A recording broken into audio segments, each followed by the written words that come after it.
Саламатсыз оқушылар, қазір информатика сабағы. Бүгінгі сабақтың тақырыбы практикум алгоритм құрастыру. Бүгінгі оқу мақсаты алгоритмнің трассировкасын жүзеге асыру. Яғни бүгін біздер сабақта трассировка ұғымымен және трассировка кестесін қалай толтыру керектігі жөнінде мәліметтер алатын боламыз. Сонымен алгоритмнің дұрыстығын тексеру үшін оны программалау тіліне аудару немесе компьютерде орындап көру міндетті емес. Алгоритмді адам өз қолымен, яғни трассировка көмегімен тексере алады.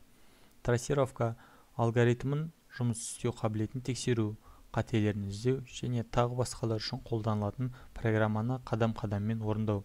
Трассировканы қолмен жүргізу арқылы адам алгоритмнің әрбір командасын орындап, оны трассировка кестесіне енгізе отырып, процессор жұмысын модельдейді. Қолмен жасалатын трассировка кестесін толтыру. Трассировка кестесі алгоритмді орындаудағы процессор жұмысының моделі. Біз енді мысал келтіріп көрейік. 4 санды қосу есебі. Бұл алдыңғы сабақта берілген тапсырма болатын.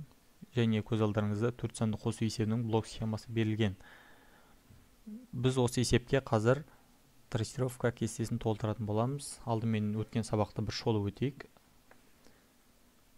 4 санды қосу есебіне блок схемасы көз алдарыңызда берілген. Басы және 4 санды енгізу, 4 санды қосып есептеу және шығару және есептің соңы. Көріп тұрғандарыңыздай басы мен соңы бірдей шеңбер фигурасымен белгіленеді. Енгізу шығару бірдей фигурамен белгіленген, параллелограмм фигурасымен, және есептеу тіктөртбұрыш фигурасымен белгіленеді. Ендеше осы есепке 4 санды қосу есебіне трассировка кестесін толтырып көрейік. Трассировка кестесі қадам-қадаммен беріледі дедік.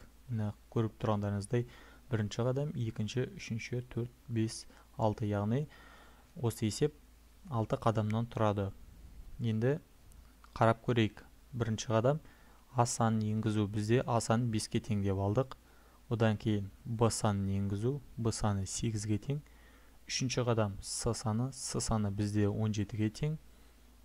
Төртінші қадам Д санын енгізу. Д саны бізде -3-ке тең. Және содан кейінгі 5-ші қадам X-ті есептеу. Яғни бізде 4 санды қосу 5, қосу 8, қосу 17, қосу -3. Және ең соңғы қадам X-ті шығару. Яғни нәтижесін алу. Бізде X тиісінше 27-ге тең. Көріп тұрғандарыңыздай трассировка кестесін құру оңай әрі жеңіл. Қадам-қадам бойынша беріледі. Сіздерге енді жеке тапсырма. Берілген екі санның кішісін табу. Мысалы, А 54-ге тең және Б 62-ге тең. Сәйкесінше трассировка кестесін толтыру, яғни қадам-қадам бойынша трассировка кестесін толтыру қажет. Осымен сабақ аяқталды. Сау болыңыздар.